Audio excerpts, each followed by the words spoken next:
Good afternoon. It's about 4 o'clock in the afternoon on Wednesday, December 17th. This is a follow up to my video that I made yesterday. Again, it was really just, uh, about an hour or so of looking into the story, and then I decided to make a few comments on it.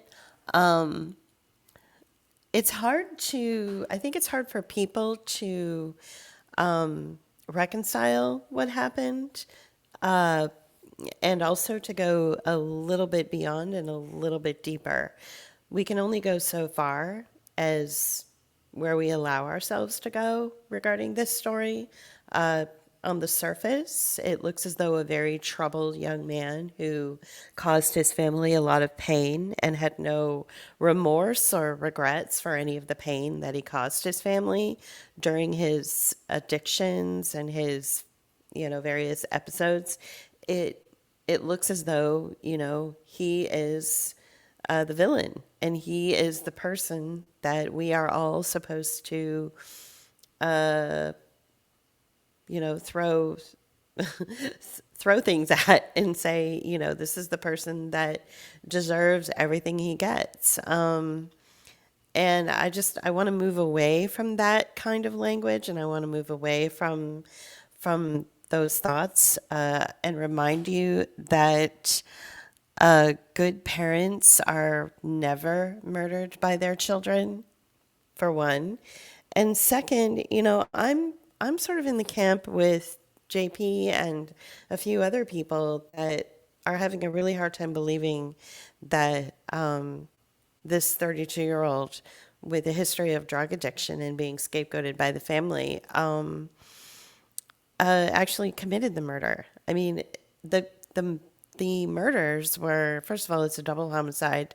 This is really unheard of, and second of all, they were brutal to a point of the brutality of it was like over the top. I mean, it doesn't feel like something a son, even with his troubled past, would do to his parents. I don't, like I said before, drug addicts are usually committing violence on themselves, not on other people. uh, when we were living in Pittsburgh, and a drug addict who was on a very bad trip climbed through our window and started acting crazy. This is our kitchen window late at night. Um, all it took was for me to say, I need you to sit down, and I'm going to call the police, and you're not in any trouble. We're not going to press charges. But you did enter our home without our permission. And do you understand what I'm saying? And he did. And he was babbling and crying and mumbling, but he certainly wasn't violent. I didn't feel threatened by him at all. The poor kid was just having a really bad trip.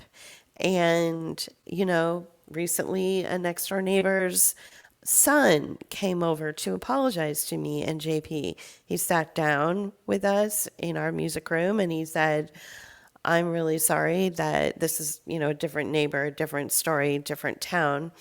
And he said, I'm really sorry for the pain that I caused you. And we had a guest in town at the time too. And he's like, please extend my apologies to her as well. I was in a bad way. I'd gotten in with some bad people and I was doing some drugs, and I'm in rehab now, and I'm, going into a different facility, and I need you to know that I'm very sorry for any pain I caused you. I mean, these are not violent people. These are people that feel so abandoned in some way by society or by their family of origin that they feel that they don't have any choice but to keep going back to the things that helps to dull the pain. And sometimes that's drugs, sometimes it's alcohol, sometimes it's other forms of addiction. But, people on the internet don't disappoint. And they're saying things like, well, he got in a fight at a Christmas party. So the night before the murders, so that means he committed double homicide. I'm like, okay, how many times have you fought with your parents at a Christmas party? Or, maybe you said something and your parents embarrassed you and it pissed you off. I mean, come on, to say that, because he got into a spat with his parents, that suddenly makes him guilty of double homicide. I mean, that's ridiculous, right?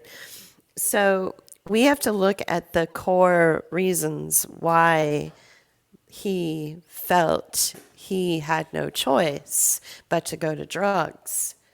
And the core reason is because of the complicated and contentious relationship he had with his father and probably his mother as well. The Yeah, so I feel like, the language is really scary, and no one's really taking a look at the timing.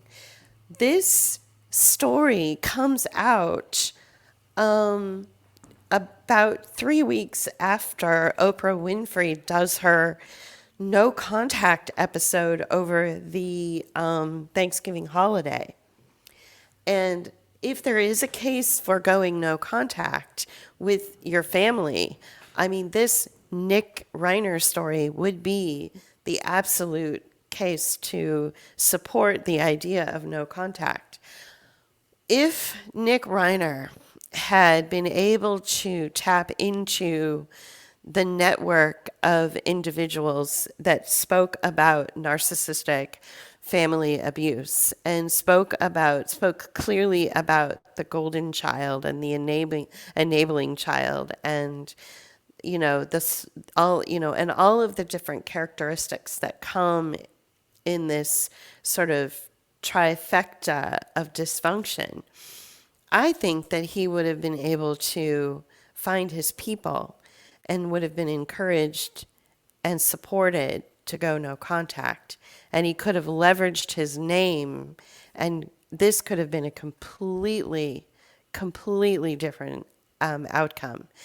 But the problem with being a scapegoat when you don't know you're a scapegoat, and the problem with not having a community of people that will help you identify what your role is in the family of origin, and the problem with not having access to this information, is you always feel as if you're on the outside. You always feel as if you are in the way. You're not spoken to in the same way that your brothers and sisters are spoken to. You are treated like a second class citizen. And so I think in his situation, because there was a lot of money and there was, a limitless supply of drugs, he just dulled all of this pain and went into drugs. No one's really talking about that. They're not talking about the core issues that took place in the family of origin and his role as the scapegoat, starting at a very early age,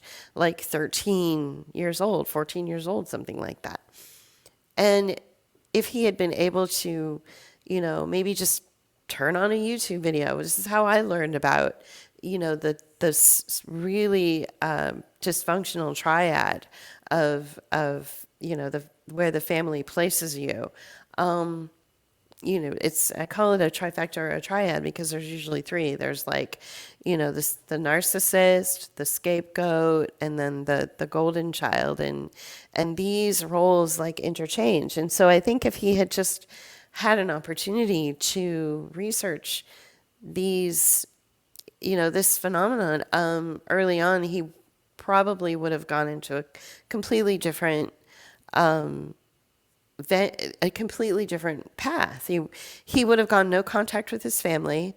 He would have been controversial for going no contact with Rob Reiner and the whole family. He could have, done like a tell-all or done a series of limited stories on Netflix or on Hulu or something, or done a podcast himself about why he would have to go no contact with his family. I think it would have been a completely different scenario. And nobody's talking about how, this is an absolute case for supporting the no contact decision. I mean, it's a perfect case study for this. If the kid had gone no contact, everybody would be alive. If the kid had gone no contact, um, and the parents still ended up dead, because some people think that Rob Reiner's involvement with all of these intelligent agent cutouts, like some of the things I talked about in my previous podcast yesterday, or my previous broadcast, they're saying that, maybe we should look into that. And, the fact that Nick Reiner, his name suddenly spiked for 1 month on Google Analytics for in September of 2024 um, in Israel for some reason. Maybe we should look into that.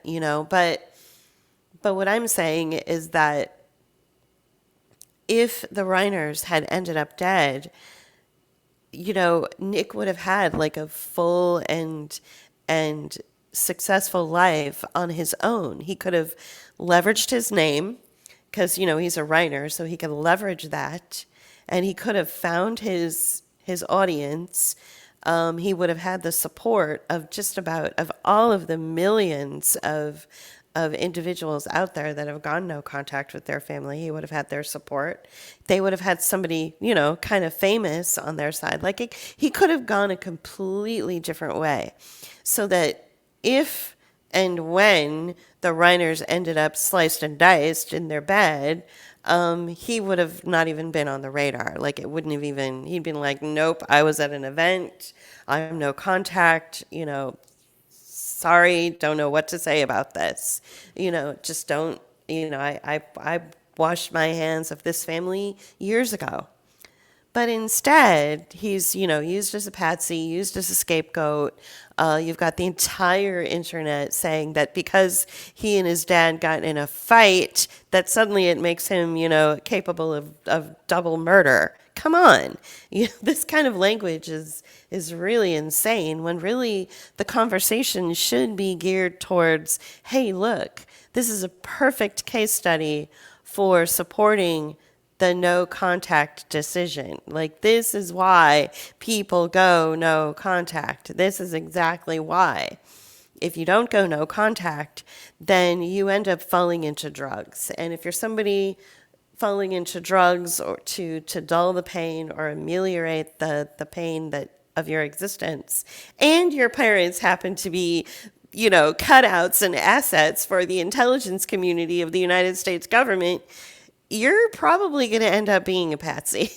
So if for no other reason than self-preservation, go no fucking A, go no contact, I wish somebody would have said something to him. I wish somebody would have said something to him, and said, it's not normal to be in and out of rehab centers for, 18 times.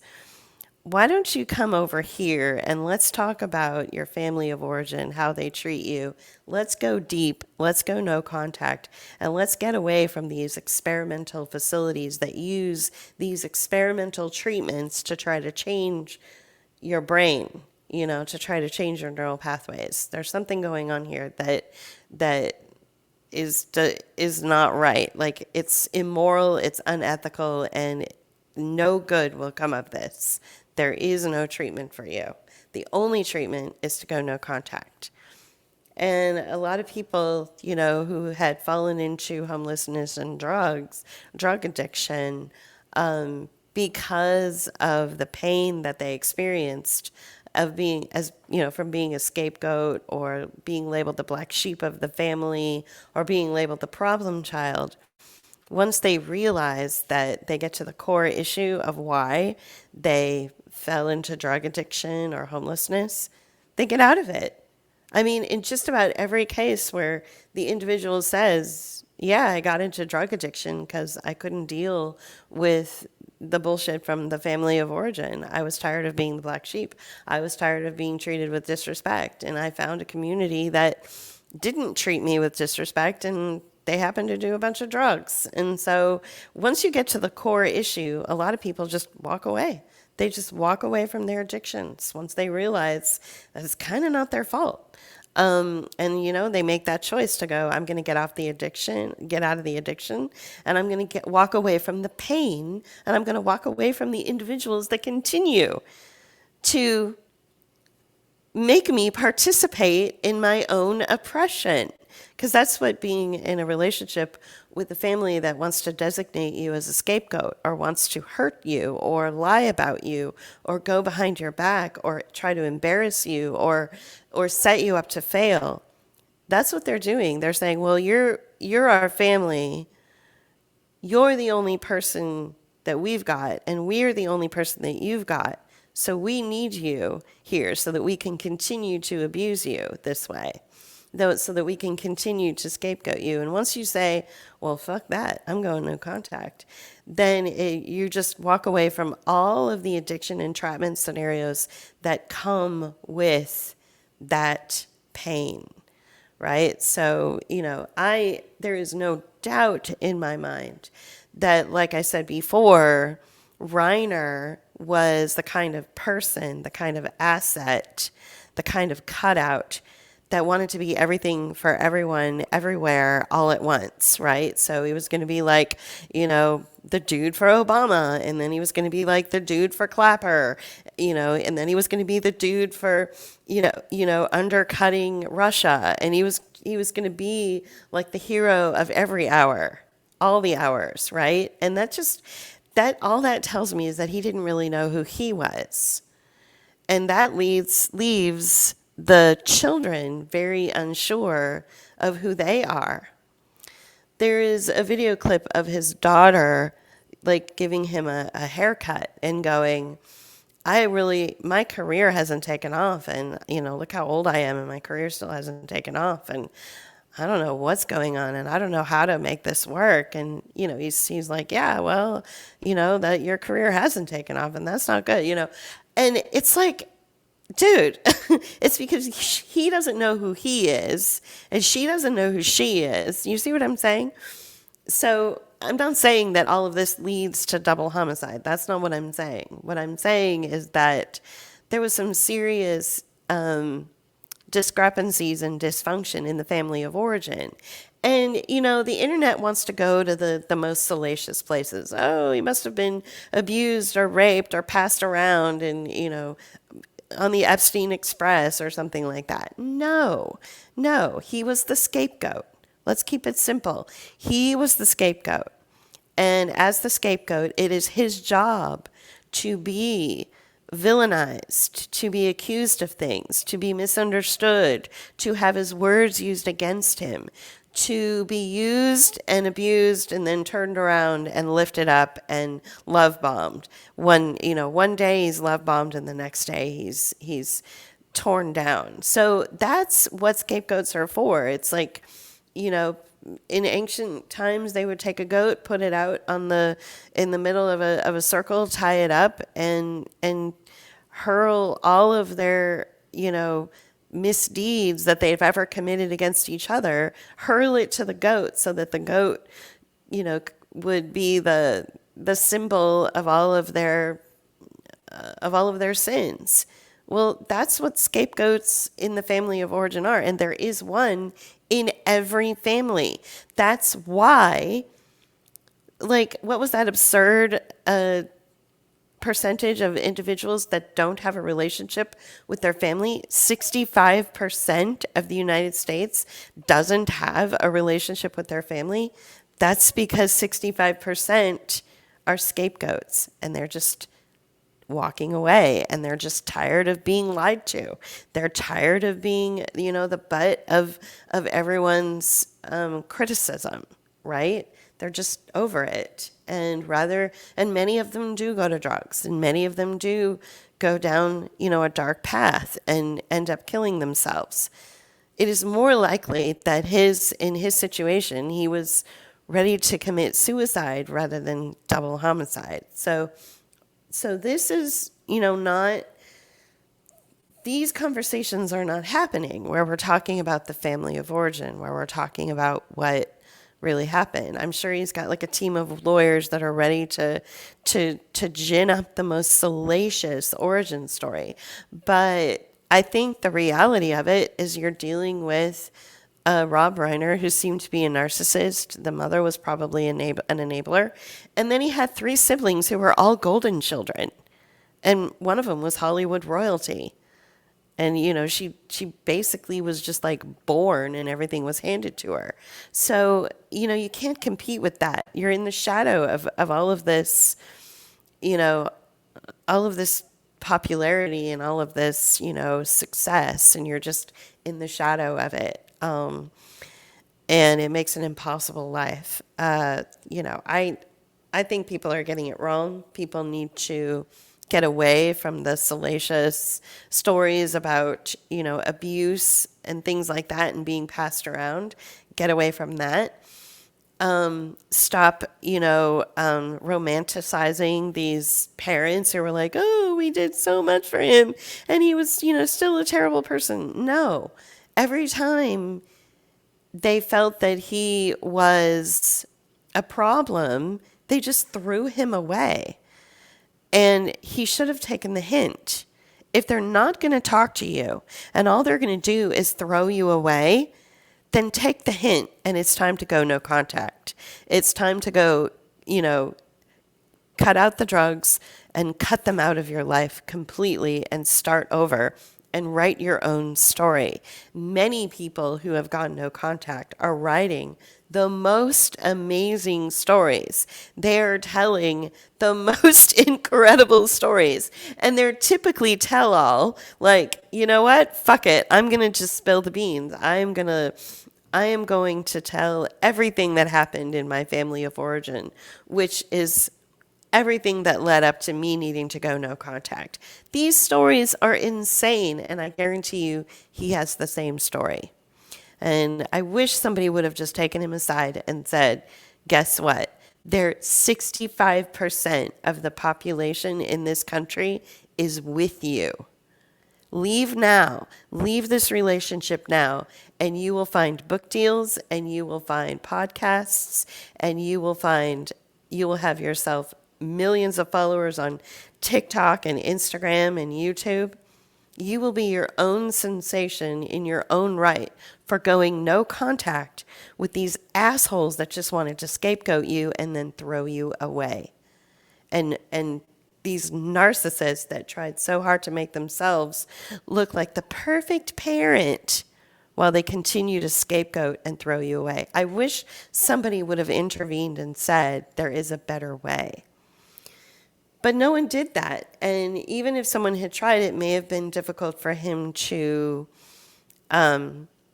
be able to hear that or receive that, because remember, he had a revolving door of analysts, psychotherapists, drug pushers, and very expensive, psychiatric professionals telling him and his parents what needed to be done. So to try to break through that, to have, 65% of the United States say, look, go no contact with these people, it will not end well.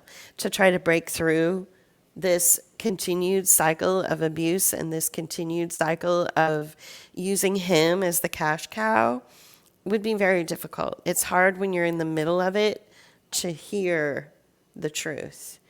But I really wish somebody would have been able to break through, because this would have a completely different outcome.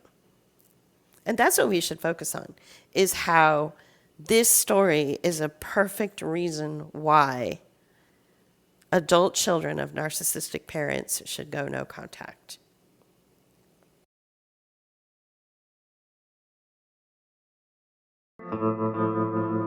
You can help us continue our work by becoming a patron at patreon.com/Book of Hours, or leave us a one-time donation at paypal.me/Book of Hours, or you can use Cash App. Thank you.